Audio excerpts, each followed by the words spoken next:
맥추 감사절의 기원은 이렇습니다. 유대인들은 세 가지 3대 절기를 지킵니다. 유월절과 초막절과 맥추절 세 가지 절기를 지킵니다. 여기서 맥추절은 보리를 거두어 들인 후에 지키는 절기입니다. 유월절 후에 7주일이 지난 날이 바로 맥추절입니다. 그래서 그의 이름은 또 칠칠절이라고 이름을 붙이기도 합니다. 이달은 율법을 받은 날이면서 신약에 와서는 성령이 임한 날이 바로 맥추절입니다. 현재는 저와 여러분들은 농사를 짓지 않습니다. 그럼에도 불구하고 이 맥추절을 이 시대 맥추감사절로 지키는 이유가 있습니다. 그것은 바로 세상의 문명은 발전하고 수많은 문명의 이기를 누리고 살지만 사람들의 심령 속에 감사가 사라졌습니다. 바로 이 감사의 신앙의 능력을 회복시키는 귀한 절기가 맥추감사절인 줄로 믿습니다. 여러분은 감사라고 하는 단어의 한자어 뜻을 아십니까? 감은 느낄 감자이고 사는 살해할 사자입니다. 특별히 살해할 사자를 주목해서 볼 필요가 있습니다. 살해할 사자는 맨 앞에 말씀 원자와 몸신자와 마디촌자가 세 가지 단어가 합쳐져서 살해할 사자가 됩니다. 이 말의 뜻은 이렇습니다. 우리가 어떤 마음으로 느끼면 말로만 하는 것이 아니라는 것입니다. 말에다가 우리의 몸을 실어서 몸에다가 우리의 마디마디에 힘을 실어서 상대방에게 나의 느낀 바를 반영하고 표현하는 것, 바로 그것이 감사라는 의미라는 것입니다. 구약에 보면 하나님께서 감사하라는 말을 참 많이 하셨죠. 히브리어로 감사하라, 이 말은 야다라고 하는 뜻입니다. 한번 따라해 봅시다. 야다. 원은 이렇습니다. 손을 의미하는 야드에서 나온 단어가 바로 야다입니다. 야드는, 이 손을 상징하는 야드는 반드시 펴진 손을 의미합니다. 감사의 대상을 향하여 펴진 손을 내미는 것, 바로 그것이 감사하라라는 뜻이라는 것입니다. 사랑하는 성도 여러분, 우리가 세상을 살아가면서 손을 많이 이렇게 움켜쥐며 삽니다. 근데 움켜진 손을 가지고 할 수 있는 것은 별로 없어요. 주로 주먹질을 하겠죠. 움켜진 손을 가지고. 그런데 한번 생각해 보세요. 누군가의 손을 잡아주려면 나의 움킨 손을 펴야 합니다. 그리고 누군가에게 힘내라고 격려하려면, 하이파이브를 하려면 손바닥을 움킨 손을 펴야 합니다. 힘이 빠져있는 사람을 잘 해보라고, 당신 참 귀하다고 쓰다듬어 주려면 움킨 손을 펴야 합니다. 바로 이것이 야드, 펴진 손, 야드, 하나님께 감사하라라는 의미인 것입니다. 그러므로 감사하다는 말은 누군가의 필요를 위하여 나의 손과 몸과 마디마디를 동원해서 그 사람을 위해서 내어주는 것, 바로 그것이 성경이 말하는 감사의 의미입니다. 저는 오늘 이 감사의 의미를 가지고 본문을 바라보기를 원합니다. 사도 바울은 지금 고린도에 있었습니다. 교회를 세우게 되죠. 이 사도 바울은 교회를 세운 후에 자기 자신을 파송한 수리아 안디옥으로 돌아가게 됩니다. 바로 그 돌아가는 과정 속에 에베소에 잠시 들리게 됩니다. 바로 이때 동행했던 사람이 브리스길라와 아굴라 부부였습니다. 사랑하는 성도 여러분, 이 브리스길라와 아굴라 부부가 사도 바울이 이제 교회가 세워졌으니까 나는 수리아 안디옥으로 돌아간다라고 말했습니다. 이때 브리스길라와 아굴라 부부가 자기의 모든 재산을 다 정리해서 사도 바울의 사역을 도우려고 동행했다는 것입니다. 이거는 쉬운 일이 아닙니다. 누가 억지로 강요하지도 않았습니다. 근데 브리스길라와 아굴라 부부가 자원한 거예요. 또한 오늘 성경에 보니까 에베소에 잠시 머무르게 됐죠. 회당에 들어가서 사도 바울이 복음을 전했습니다. 그랬더니 유대인들이 환대를 하는 겁니다. 그리고 이곳에 머물러 달라고 부탁을 하게 되죠. 이때 사도 바울이 이렇게 말합니다. 나는 하나님의 뜻이 있으면 다시 돌아오게 될 것이다 라고 자기 자신은 에베소에서 떠납니다. 수리아 안디옥을 향해서 떠나죠. 근데 거기다가 자기 자신과 동행했던 브리스길라와 아굴라 부부를 남겨놓습니다. 이거 쉬운 일이 아닙니다. 브리스길라와 아굴라 부부는 에베소에 가본 적이 없습니다. 그런데 그 자기 수리 안디옥으로 돌아가면서 머문 그 땅에 사도 바울이 머물라 하니까 머무는 것, 이거 분명히 어려운 결정이었을 겁니다. 여러분, 이걸 지금으로 상상해 본다면 이런 거예요. 제가 어느 날 담임 목사직을 내려놓고 제가 필리핀 선교를 하러 제가 떠나겠습니다 했더니 제가 여러분에게 그러는 겁니다. 나와 함께 가시렵니까? 재산 다 정리해서 여러분의 직업을 다 정리하고 집 팔고 땅 팔고 다 팔아서 나와 함께 가시렵니까? 제가 이렇게 하면 가시렵니까? 여러분 얼굴 보니까 어림도 없다. 내가 어떻게 번 돈인데 그런 얼굴이 써 있을 것 같아요. 이게 쉬운 일이 아니었던 겁니다. 그런데 제가 몇 년 전에 우리 선교팀이 필리핀으로 가다가 돈을 아끼려고 홍콩을 경유한 적이 있어요. 이게 잠시 머무는 건데 제가 여러분과 함께 이제 만약 동행했다고 합시다. 거기까지 중요하죠? 재산 다 싸가지고 정리해서 컨테이너에 붙이고 이제 여러분이 통장 들고 다 저와 함께 하는데 홍콩에 잠시 경유하는데 제가 이러는 겁니다. 이 홍콩에 머무십시오. 우리는 필리핀으로 갈 테니까 당신은 홍콩에 남아서 하나님의 부르심을 기다리십시오 하면 가시렵니까? 오늘 바로 이런 상황인 겁니다. 이런 상황 속에 브리스길라와 아굴라가 사도 바울과 동행했습니다. 그리고 더군다나 잠시 들렸던 에베소에서 남으라 라고 말하니 남았다는 것입니다.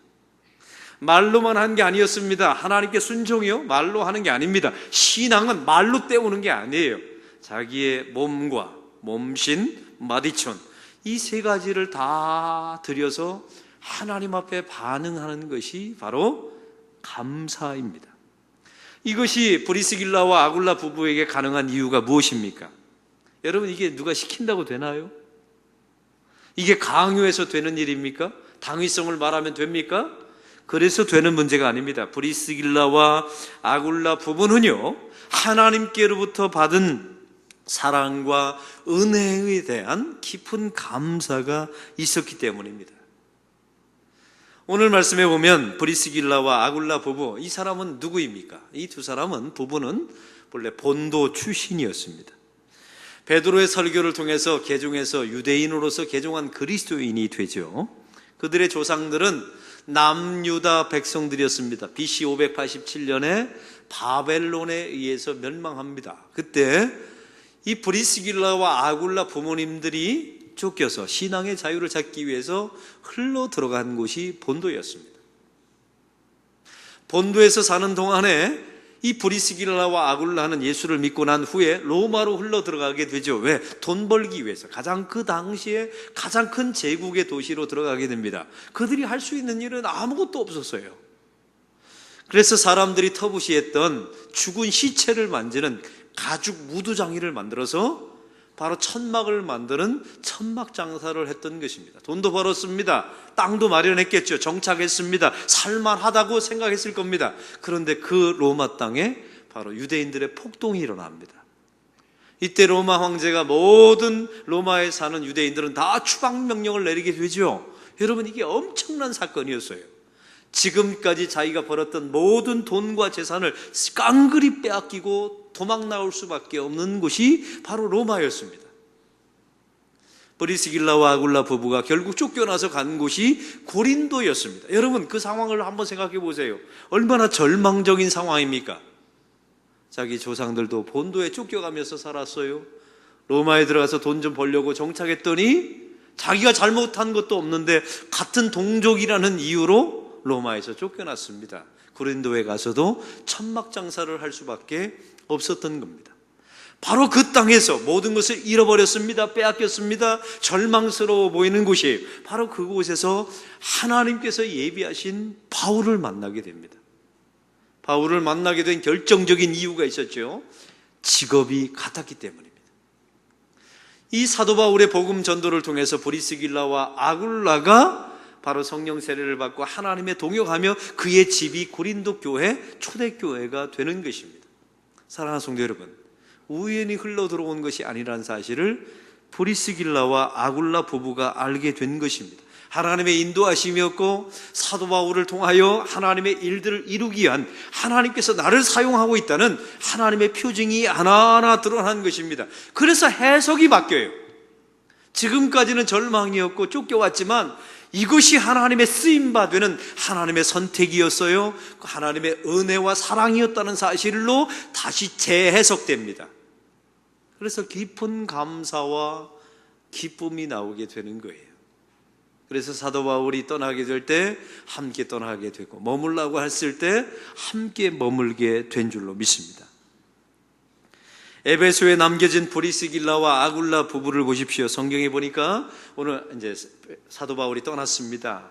그리고 남겨진 브리스길라와 아굴라 부부가 사역할 때 아볼로라고 하는 사람을 만나게 됩니다. 우리가 지난주에 아볼로는 누구라고 알았습니까? 알렉산드리아 출신의 사람이었지요. 유대인이었습니다. 학식과 언변이 뛰어난 사람이었습니다. 예수님에 대하여 들었던 사람이었고 설교도 할 줄 알았어요. 그러나 요한의 세례만 알고 성령 세례는 받지 않은 사람이었습니다. 다시 말하면 지식은 있었습니다. 그런데 체험이 없는 겁니다. 교회는 오래 다닙니다. 근데 하나님을 인격적으로 만난 경험이 없는 거예요. 애는 씁니다. 그러나 그 안에 성령께서 원하시는 삶의 열매는 없습니다. 성령 세례는 받지 않은 거죠. 제가 이걸 뭐라고 표현했습니까? 습득교인, 공부해서 된 교인, 자기 노력으로 된 교인. 참 안타까운 교인이죠. 바로 이게 아볼로였습니다. 브리스길라와 아굴라가 이 아볼로의 설교를 들어보니까 뭔가 이상한 겁니다. 내용은 완벽해요. 구약의 지식과 예수님에 관하여 해박합니다. 그런데 그 안에 체험이 없고 성령의 세례가 없어요. 그 안에 성령의 감동, 성령께서 함께 하시는 것들이 없는 거예요. 그래서 아볼로를 데려다가 하나님의 도를 가르쳤다라고 지난주 말씀을 나누었습니다. 그런데 브리스길라와 아굴라 부부가 데려다가 아볼로를 데려다갔다, 이런 말씀이 나왔는데, 이 데려갔다라는 말은요, 헬라어로 보면 프로슬람바노라고 하는 단어입니다. 누군가를 자기 집에 모셔다가 발을 씻기고 음식을 먹여주었다는 의미가 담겨져 있어요. 사랑하는 성도 여러분, 이 브리스길라와 아굴라 부부가 아볼로를 그냥 데려다가 말씀은 이렇다, 하나님의 도는 이렇다, 이렇게 그냥 가르친 게 아닙니다. 자기의 몸과 자기의 마디마디를 다 동원해서 아볼로를 섬긴 겁니다. 음식으로 섬기고 발을 씻기고 말씀으로 섬기게 된 것이죠. 왜 굳이 이런 일을 했을까요? 사랑하는 성도 여러분, 한번 생각해 보세요. 초등학교 학력 정도밖에 안 되는 브리스길라 부부였습니다. 근데 박사급인 아볼로를 데려다가 말씀을 가르치는 것, 이거 쉽지 않아요. 혹시 이런 마음은 들지 않았을까요? 야, 면박당하진 않을까? 야, 내가 이래봐도 너보다 배운 게 많은데 네가 어떻게 감히 나를 가르쳐? 이런 말 듣지 않을까? 아마 주저하지 않았을까요? 아마 무시당할지도 몰라. 아마 이런 주저하는 마음들이 있었을 것입니다. 그럼에도 불구하고 브리스길라와 아굴라 부부는 아볼로에게 데려다가 그에게 온 몸과 마디를 당해서 그의 발을 씻기고 음식을 먹이면서 예수님의 성령의 세례에 대해서 가르쳤다는 것입니다. 그들은 왜 굳이 이렇게 했을까요? 두 가지 이유가 있습니다. 자신들이 구원해 주신 하나님의 은혜와 사랑에 대한 응답이었기 때문에 그렇습니다. 말과 몸과 마디마디를 동원해서 반응하는 것은 아무나 하는 게 아니에요. 여러분, 교인들 가운데 보면 헌신하십시오, 직분 가졌으니 일하십시오, 항존직이니까 새벽 기도하십시오 하면요, 몇 번은 해요. 근데 이게 오래를 못합니다. 왜 오래를 못하는 줄 아세요? 말과 마디와 온 몸을 다해서 하나님 앞에 자기의 신앙을 반응하는 것은 누구만 할 수 있냐면 내가 받은 은혜와 사랑이 얼마나 큰지를 아는 사람만이 할 수 있기 때문에 그렇습니다. 이건 시킨다고 되는 게 아닙니다. 강요한다고 되는 게 아니에요. 이건 논리로 맞다라고 그들에게 설득해서 되는 문제가 아닙니다. 그 안에 나에게 베풀어 주신 하나님의 은혜와 사랑에 대한 감격이 있어야 돼요. 여러분, 이것을 잊지 마셔야 합니다. 교회 안에 보면 건강한 사역자와 병든 사역자들이 있어요. 그건 목사나 장로나 권사나 차별두지 않고 이 건강한 사역자와 병든 사역자가 있습니다. 그 구분이 뭔지 아십니까? 건강한 사역자는요, 누가 시키지 않아도, 누가 바라보지 않아도, 인정해 주지 않아도 내가 받은 은혜가 이미 있어요. 내가 구원에 대한 감격이 있습니다. 하나님과의 그 체험이 있어요. 그래서 그 은혜에 대하여 자기 말과 자기의 몸과 자기 마디마디를 다 동원해서 반응합니다. 이런 사람들은 누구의 인정도 구하지 않아요. 알아주지 않아도 압니다. 더 놀라운 사실은 지치지 않아요. 왜냐하면 자기 내면에 그 깊은 신앙적인 뿌리가 있으니까요. 그런데 아무리 직분자라고 하더라도요, 이 뿌리가 없는 사람들이 있어요. 이런 사람들은요, 처음에는 남이 보니까 하죠. 보여주기 위해서 합니다. 그런데 오래 못합니다. 그리고 나중에 보면 그 사역이 열매가 없어요. 여러분, 이게 안타까운 겁니다. 제가 여러분에게 묻습니다. 여러분은 이 두 종류의 사람 중에 누구이십니까? 오늘 성경은 묻고 있는 겁니다. 또한 두 번째 이유가 있어요. 이렇게 초등학교 수준이었던 브리스길라와 아굴라 부부가 박사급인 이 아볼로를 데려다가 말씀을 가르치는 것, 이게 굳이 왜 이런 일을 했을까요? 내 인생과 사실 아무런 상관도 없어요. 너는 너 인생, 나는 내 인생. 하나님께서 함께 하시면 너는 하나님께 부름받을 것이고 나는 내 인생 갈 것이다. 얼마든지 그렇게 할 수 있어요. 면박받을 가능성도 있습니다. 무시받을 가능성도 있어요. 그런데 왜 굳이 했을까요? 브리스길라와 아굴라 마음속에 성령님의 강력한 충동이 있었기 때문입니다. 강력한 부르심이 있었기 때문에 그래요. 사람의 감정으로는 하나님의 사역을 막습니다.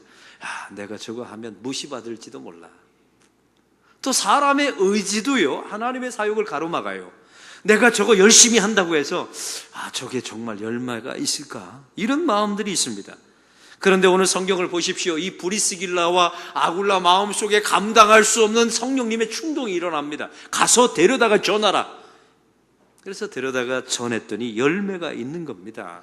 그 안에 성령의 역사가 일어나게 되죠. 내 힘으로 하는 게 아닙니다. 성령님이 주시는 충동과 감격과 힘으로, 그의 끌어가는 힘으로 하는 것입니다. 할렐루야. 성도란 누구입니까? 내가 무엇인가를 하는 존재가 아닙니다. 성도란 내 안에 계신 성령님께서 끌어가시는 대로 끌려가는 것이 성도입니다. 성령께서 충동하시면 그 충동하신 말대로 행하고, 그 성령께서 주신 은혜가 있으면 그 은혜에 대하여 거리낌 없이 나의 감정과 의지와 상관없이 반응하는 것, 바로 그것이 성령의 사람인 줄로 믿습니다. 그래서 교인들 가운데 보면요, 이 성령님의 인도하심과 강권하심이 없이 일하는 사람들은 목사의 눈에 보여요. 그리고 그 두 번째 감정이 뭐냐면 너무 안쓰러워요. 이걸 잊지 마시기 바랍니다. 그런데 오늘 본문에서 한 가지 의문 나는 점이 있습니다. 성령님의 감동으로 브리스길라와 아굴라 부부가 아볼로를 데려다가 하나님의 말씀의 도를 가르쳤지요. 그런데 여기서 질문입니다.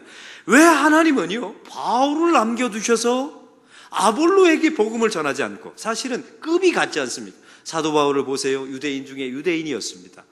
가말리알 문화에서 공부한 사람입니다. 지금으로 말하면 하버드 대학 정도의 공부를 한 사람이에요. 그리고 로마 시민권을 가지고 있는 사람이었어요. 이 정도 되는 박사급의 사도 바울이 박사급이었던 아볼로에게 복음을 전하면 여러분, 성령님이 임하시지 않나요? 임하십니다. 왜? 바울 안에도 성령님이 계시니까요. 그런데 오늘 성경에 이상한 점이 있어요. 사도 바울은 에베소에서 수리 안디옥으로 떠나가게 만드십니다. 오늘 성경에 사도 바울이 이렇게 말하지 않습니까? 하나님께서 허락하시면 내가 다시 돌아올 것이요. 이게 무슨 의미입니까? 이 떠나가는 과정이 자기 의지로 간 게 아니라는 겁니다. 하나님이 떠나라고 하셨기 때문에 떠난 거예요. 그럼 왜 떠나라고 하셨을까요? 사도 바울이 떠나자마자 성경에 보니까 아볼로가 에베소에 도착하고 브리스길라와 아굴라가 만나게 하십니다. 그런데 여기서 이상한 점이 있어요. 초등학교 수준밖에 안 되는 지식과 세상적인 학벌을 가지고 있었던 브리스길라와 아굴라를 동원하셔서 하나님의 은혜의 도를 박사급인 아볼로에게 전하게 하신 하나님의 의지가 무엇일까요? 바로 여기에 하나님의 사랑과 은혜의 방식이 숨겨져 있습니다. 사랑하는 성도 여러분, 세상의 사고방식은 이렇습니다. 배우고 알아야 남을 가르칩니다. 학교에 보면 학생이 있고 선생님이 있죠. 누가 선생님입니까? 나이 많다고 해서 선생님이 되는 게 아니에요. 학생보다 지식이, 경험이 많아야 선생님이 되는 겁니다. 그런데 오늘 성경에 나와 있는 은혜의 방식은 전혀 다릅니다. 나는 무식합니다. 나는 무능합니다. 학벌이 딸립니다. 그러나 하나님 아버지가 주시면 배우지 않아도 가르칠 수 있습니다. 하늘의 능력을 그에게 말할 수가 있습니다. 할렐루야. 이게 바로 은혜입니다. 세상의 지식과 지위를 보십시오. 나의 노력과 능력에 의해서 주어집니다. 내가 노력하면 그 자리와 능력이 주어지죠. 그러나 하나님의 지식과 복음은 달라요. 이건 선물로 주어지는 겁니다. 나의 준비됨과 아무런 상관없어요. 나의 능력과 노력과 행위와 지혜와 아무런 관련이 없습니다. 사랑하는 성도 여러분, 여기 전하는 자와 가르치는 자가 있다고 합시다. 그 사람의 지적인 능력과 배움의 수준과 학력에 의해서 복음의 질이 결정되는 게 아니에요. 우리 교회 안에 보면요, 참 놀라운 일이 있어요. 제가 그래도 공부 많이 했지 않습니까? 제가 전하는 복음을 통해서 예수 믿은 교인들이 있어요. 우리 교인 중에 있습니다. 더 놀라운 사실은요, 우리 교인 가운데 초등학교도 안 나온 권사님이 설명하신 예수님을 듣고 우리 교회에 와서 예수를 믿는 성도가 있어요. 여러분, 이거 어떻게 설명하실 겁니까? 우리의 능력과 우리의 준비됨에 따라 복음의 질이 결정되는 게 아닌 겁니다. 사랑하는 성도 여러분, 오늘 성경은 이걸 잊지 마시기 바랍니다. 만일 그렇다면 나의 준비됨에 따라 복음의 질이 결정된다면 그건 지식이지 복음이 아닙니다. 복음 자체가 은혜예요. 그래서 은혜는 은혜의 방식으로 반드시 전달되어져야 합니다. 그래서 같은 박사급인 바울을 통해서 아볼로에게 복음이 전달된 것이 아니라 초등학교 수준의 브리스길라와 아굴라를 통하여 박사급인 아볼로에게 복음이 전해지게 된 거예요. 이 모든 과정을 통해서 우리가 아는 게 있습니다. 아, 복음은 은혜로 말미암아 전달되는 것이구나라는 사실을 알게 될 줄로 믿습니다. 교회는 이것이 상식이 되는 곳이 교회예요. 우리 안락교회는 1000명이 넘는 성인들이 매주일마다 출석합니다. 1000명이 넘다 보니까 우리는 또 부산 시내에 있다 보니까 교인들의 대부분이 이제 중산층이 되었어요.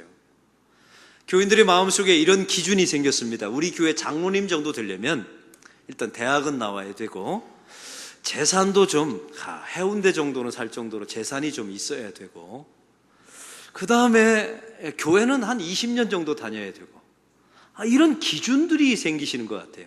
그래서 저는 나쁘지는 않다고 생각해요. 그런데 제 마음속에 한 가지 드는 마음이 있습니다. 이런 식으로만 모든 장로직이 선출되어진다면 그 교회 안에는 은혜라는 단어는 사라질 겁니다. 저는 그래서 하나님 앞에 이런 기도 제목이 있어요. 만약 장로님이 5명 픽택된다면 그 중에 1명 정도는 초등학교도 안 나온 분이 장로님이 좀 됐으면 좋겠어요. 5분들이 다 부자라면 그 중에 한 분은 정말로 가난한 사람이 장로님이 1분 정도로 나왔으면 좋겠어요. 다른 사람들은 이 교회 출신이고 우리 안락교회 출신이고 예수를 믿으니 나는 모태신앙입니다, 이걸 자랑하는데 어떤 한 분은 나는 우리 교회 온 지 10년밖에 안 됩니다 하는데 그 사람이 그 5명 중에 장로님으로 1명 정도는 들어있으면 좋겠어요.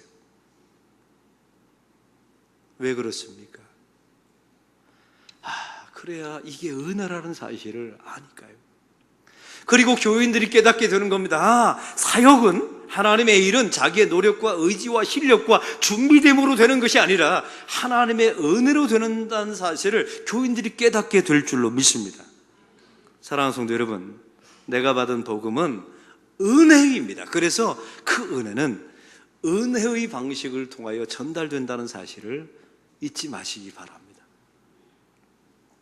그래서 초등학교급밖에 되지 않았던 브리스길라와 아굴라를 통하여 하나님의 은혜의 도가 아볼로에게 전달된 것입니다.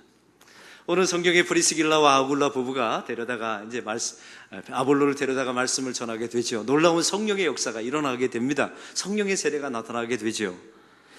성경에 보니까 아볼로가 나중에 고린도에 가서 하나님의 은혜로 말미암아 유익을 끼쳤다라는 내용도 나와 있습니다. 유대인들과 더불어 말로 이겼다라고 나와 있지요. 그리고 우리가 알다시피 히브리서를 기록한 사람이 아볼로일 것이다, 우리가 알고 있습니다. 여기서 놀라운 일이 벌어지게 됩니다. 이 아볼로가 변화되는 거예요. 여러분, 여기서 누가 놀랐을까요? 브리스길라와 아굴라 부부는 성령의 강력한 충동에 의해서 하긴 하는 겁니다. 그러나 마음에 확신은 없었을 거예요. 왜? 이렇게 무식한 사람이 저렇게 유식한 사람에게 복음을 전할 때 이게 설마 전달되랴. 그런데 놀라운 사실은 전달되었습니다. 그 복음 자체가 은혜이기 때문에 은혜의 방식을 통하여 아볼로의 인생을 180도로 바꿔놓습니다. 바로 여기에 브리스길라와 아굴라가 깨닫는 게 있어요. 이게 바로 하나님의 은혜의 사건이라는 사실을 알게 되는 것입니다. 사랑하는 성도 여러분, 오늘 성경의 브리스길라와 아굴라를 보십시오. 데려다가 자기의 말과 자기의 몸과 자기의 모든 마디마디를 통해서 하나님의 부르심에 반응했습니다. 떠날 때 함께 떠났습니다. 머물라 할 때 함께 머물렀습니다. 왜요? 그가 받은 은혜와 사랑이 있었기 때문입니다. 저는 이 맥추감사 주일에 여러분 안에 그런 은혜가 있기를 바랍니다. 이미 6개월이 다 지나갔습니다. 하반기도 여러분이 내가 노력한 바와 상관없이 하나님의 은혜의 복음이 주어졌다는 사실을 여러분 가슴 깊이 새기십시오. 바로 그런 사람들이 교회 안에 좋은 건강한 사역자가 됩니다. 누가 알아주지 않아도 일합니다. 지치지 않습니다. 위장하지 않습니다. 기쁨을 표현합니다. 그리고 깊은 감사가 여러분의 삶 가운데 말하지 않더라도 반응되어지게 되죠. 바로 이런 부부가 브리스길라와 아굴라 부부였습니다. 바로 하나님의 은혜의 방법이, 하나님의 은혜의 도가 은혜의 방법을 통하여 전달되어진다는 사실을 저와 여러분이 잊지 마시기 바랍니다. 그래서 날마다 하나님의 은혜 가운데 하나님의 사랑 안에 거하십시오. 그리고 여러분이 받은 복음 자체가 그 은혜입니다. 그 은혜가 은혜의 방식으로 여러분에게 전달되었다는 사실을 날마다 잊지 마십시오. 그때 여러분의 삶 속에 깊은 감사, 깊은 은혜가, 깊은 기쁨이 나타나게 될 줄로 믿습니다. 저는 지난 수요일부터 어제 한국에 필리핀 선교지를 갔다가 어제 밤 9시에 도착했습니다. 우리 교회가 세 번째 지은 뉴살렘 교회가 있습니다. 근데 교회는 지었는데 사택이 없는 거예요. 기도하고 있었는데 우리 교우들의 헌금을 통해서 1,500만 원 사택 지을 수 있는 헌금을 가지고 뉴살렘을 찾아갔습니다. 여러분 알지 못하시니까, 가보지 않은 분들이 많으시니까 제가 소개하는 겁니다. 뉴살렘은 우리 안락교회가 세 번째 지은 교회입니다. 농촌, 전형적인 농촌에 지은 교회예요. 우리 교회가 그 교회를 짓게 된 계기가 있습니다. 우리 교회 남기삼 장로님 가정이 세 번째 교회를 짓기로 하나님 앞에 약속하고 헌금을 드렸어요. 근데 교회를 지을 곳을 마련을 못한 겁니다. 여러분 아무데나 교회를 짓는다고 되는 게 아니지 않습니까? 그래서 우리 교회와 함께하는 황석조 선교사님한테 교회 지을 곳을 알아봐 달라고 부탁을 했어요. 그래서 황석주 선교사님이 뉴살렘 지역을 이제 헤매고 다니신 겁니다. 혹시 이 지역에 성도들이 있습니까? 교회가 있습니까? 했더니 동네 사람들이 이런 마을을 소개시켜 주는 거예요. 어느 한 마을에 가정에서 5가정이 예배 드리는 곳이 있다고. 거기는 교회는 아닌데 가정인데 5가정이 예배를 드린다고. 거기에 패스터 목사님이 계시다고 소개를 시켜준 겁니다. 거기서부터 하나님의 인도하심이 시작된 것이죠. 선교사님이 찾아가서 그 담당 교역자였던 루돌프 목사님을 만나게 됩니다. 이름 외우기도 쉬워요. 루돌프 사슴코 외우면 돼요. 루돌프 목사님을 만나서 이렇게 말한 겁니다. 혹시 기도 제목이 있습니까? 혹시 우리가 도와줄 게 있습니까? 교회를 져주겠다고 말한 게 아니에요. 사실은 교회 질도는 있었어요. 그런데 혹시 도와줄 게 뭡니까? 이분이 이런 대답을 했다고 합니다. 우리가 이곳에 모여서 4, 5년 동안 가정 예배를 드렸는데 하나님께 예배 초소를 달라고, 교회를 지어달라고 기도를 4, 5년 했다는 겁니다. 이 말에 선교사님이 그 다음 말했습니다. 우리가 교회를 지어줘도 될까요? 여러분 이 말을 들으면 여러분 어떤 반응이 나올까요? 설마 저 인간이 생전 처음 만나는 사람이, 저 사람 신분도 확인하지 않았어요. 저 사람이 한국 사람은 맞는데 저 사람이 선교사라고 말하는데 선교사라는 확증도 없어요. 교회를 줘줄까요? 그 말이 얼마나 놀랐겠습니까? 그리고 실제로 교회가 지어졌습니다. 우리 지난 겨울에 가서 헌당식을 하게 되었지요. 이번에 가서 사택 또한 지을 수 있는 돈을 그분에게 아무 조건 없이 드렸습니다. 근데 놀라운 사실은요, 참 그 교우들이요, 우리를 섬겨주는 자세가 달라요. 우리를 현지 음식을 마련해 놓고 우리를 이제 접대하는데 저걸 먹나 안 먹나 우리를 쳐다봐요. 그리고 우리가 그걸 먹으면요, 막 얼굴이 밝아지고 감사하다고 말하고 그래요. 제가 그걸 보면서 무엇을 느꼈냐면 그 교인들 안에 깊은 감사와 기쁨이 있다는 사실을 보게 되었습니다. 왜 그럴까요? 그들이 받은 은혜가 얼마나 놀라운 것입니다. 수억 만리 한국 땅에, 저 알지도 못하는 부산 땅에 안락교회가 선교사를 보내서 당신의 기도 제목이 무엇입니까? 교회를 짓는 것입니다. 내가 지어줄까요? 하고 현금을 내놓는데, 여러분, 이게 얼마나 놀라운 일입니까? 사랑하는 성도 여러분, 교회가 이렇게 은혜의 방법으로 지어졌지만 사실 저와 여러분이 받은 구원도 다 이와 똑같은 방식으로 전달되었다는 사실 아십니까? 저와 여러분 가운데 저 이영만리의 언더우드 선교사, 아펜젤러 선교사, 토마스 선교사가 이 땅에 와서 우리에게 단 한 번도 들어보지 못했던, 우리는 미전도 종족이었어요. 이 땅에 단 한 명의 크리스찬도 없는 그런 무지의 땅이었습니다. 그 땅에 와서 우리에게 아무런 조건도 없이 몇 달 동안, 아니 토마스 선교사는 목이 베어 죽어가면서도 이 땅을 향해서 선경을 뿌렸던 사람들입니다. 바로 이 땅의 복음은요, 은혜의 방식으로 전달된 거예요. 오늘 맥주감사절에 우리는 사실은 보리 농사 짓지 않습니다. 그러나 우리가 이토록 예수 믿고 구원받게 된 것 안에는 은혜의 방식으로 은혜의 복음이 우리에게 전달되었다는 사실을 잊지 말랍니다. 그런 성도가 깊은 감사, 깊은 기쁨의 역사가 여러분의 삶 가운데 나의 몸과 말과 마디마디를 통하여 반응하게 되는 놀라운 역사가 일어나게 될 줄로 믿습니다. 여러분, 같은 예수를 믿는데 어떤 사람은 은혜와 사랑에 대해서 온 마디마디로 반응하면서 깊은 감사와 기쁨이 있는 성도가 있다면 얼마나 근사한 성도가 되겠습니까? 그런 성도가 남은 6개월 동안 되시기를 주의 이름으로 축원합니다. 하나님 아버지, 오늘 말씀을 통하여 하나님의 은혜의 복음이 전적인 은혜의 방식으로 전달되는 과정을 보았습니다. 하나님, 예루살렘 땅에 저들은 그 무지의 땅에서, 그 시골 땅에서 5가정이 모여서 그냥 기도했을 뿐입니다. 하나님께서 우리 안락교회를 들어서 저들을 만나게 하셨고 교회를 지어주고 이번에 사택까지 지어주게 되었습니다. 그들이 노력한 바가 없는데 하나님의 은혜로 주어진 것이었습니다. 그래서 저들 안에 깊은 감사와 기쁨이 있었습니다. 하나님, 우리가 받은 구원과 은총도 그런 것이라고 주께서 말씀하고 있습니다. 이것을 깨닫게 하시고 알게 하시고 경험케 하시사 우리의 삶 속에 나의 말과 나의 몸과 온 마디마디를 동원해서 깊은 감사, 깊은 기쁨과 감격이 드러나는 주의 백성들이 되게 하여 주시옵소서. 예수 그리스도의 이름으로 기도하옵나이다. 아멘.